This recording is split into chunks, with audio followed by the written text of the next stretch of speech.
In this video, we learn how to differentiate inverse trigonometric functions. For example, if y is sine inverse of x, or y is cosine inverse of x, or y is tangent inverse of x. How do we find the y dx in these situations? Okay, if we have y equals sine inverse of x, then clearly x will be sine of y. And we can differentiate both sides with respect to x.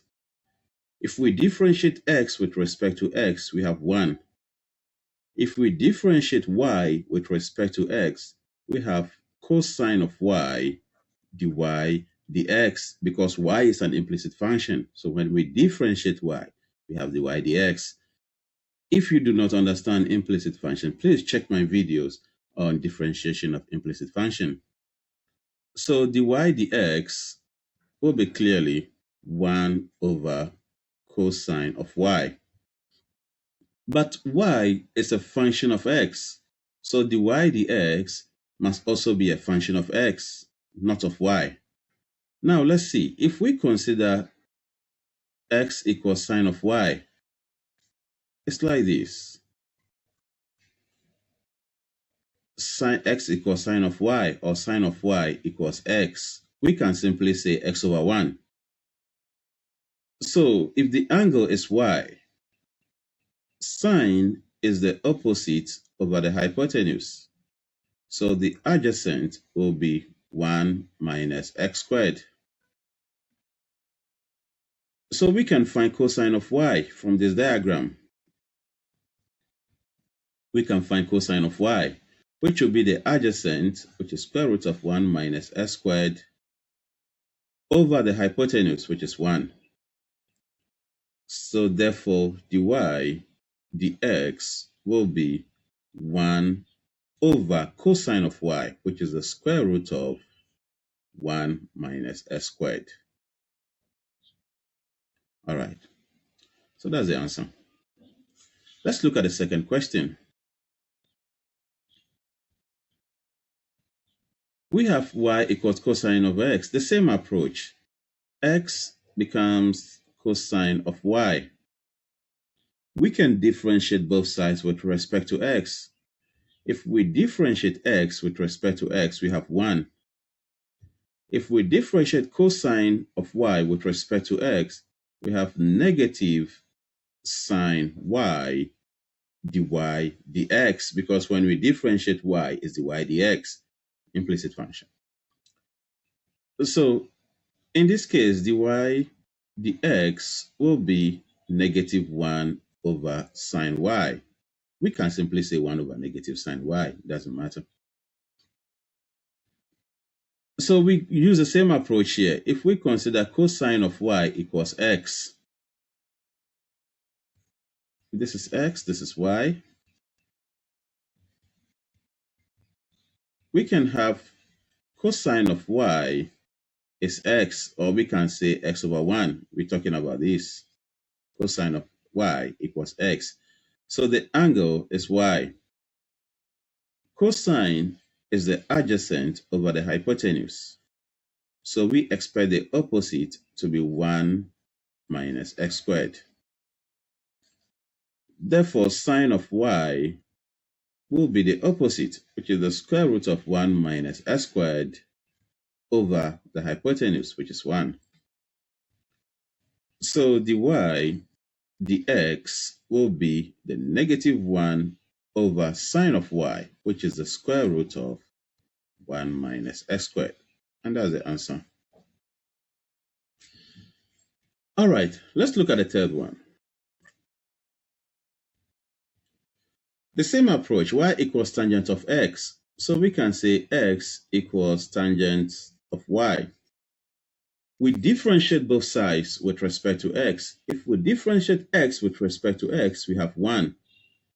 If we differentiate tangent of y with respect to x, we have sec squared y dy dx.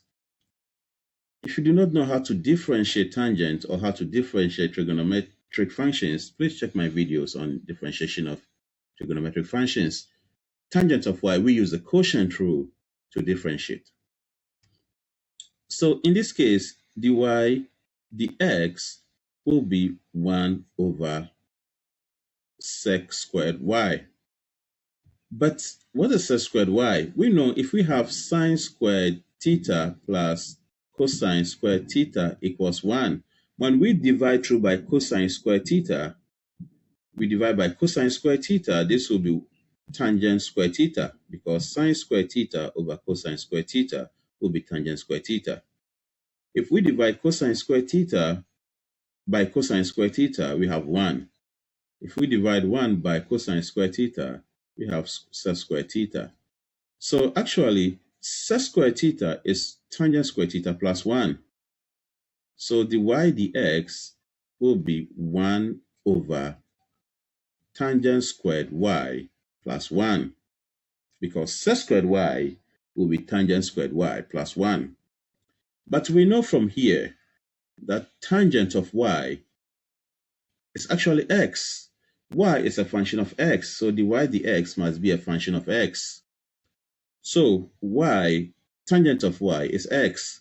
So dy dx will be 1 over tangent of y is x. So tangent squared of y will be x squared plus 1. And that's the answer. All right, let's look at a situation where the coefficient of x is not 1. Maybe it's 2 or it's 3 or it's any other number. So in that case, let's say, for example, y equals sine inverse of maybe 2x. Of course, 2x will be sine of y. If we differentiate both sides with respect to x, if we differentiate 2x with respect to x, we have 2. And this will be cosine of y dy dx.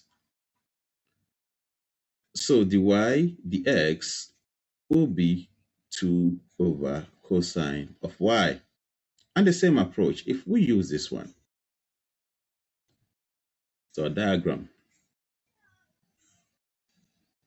the angle is y. So sine y equals 2x, or we can say 2x over 1. So this angle here is y. Sine is the opposite over the hypotenuse. So we expect the adjacent to be 1 minus 2x all squared, or simply 4x squared. So cosine of y will be the adjacent 1 minus square root of 1 minus 4x squared over 1. So clearly dy dx will be 2 over the square root of 1 minus 4x squared. So we can apply the same thing to the tangent, maybe y equals to the cosine inverse of 6x, or y equals to tangent inverse of maybe 3x squared plus 2, and so on and so forth. We get the same thing. If you like this video, please subscribe to my channel. See you again for the next video.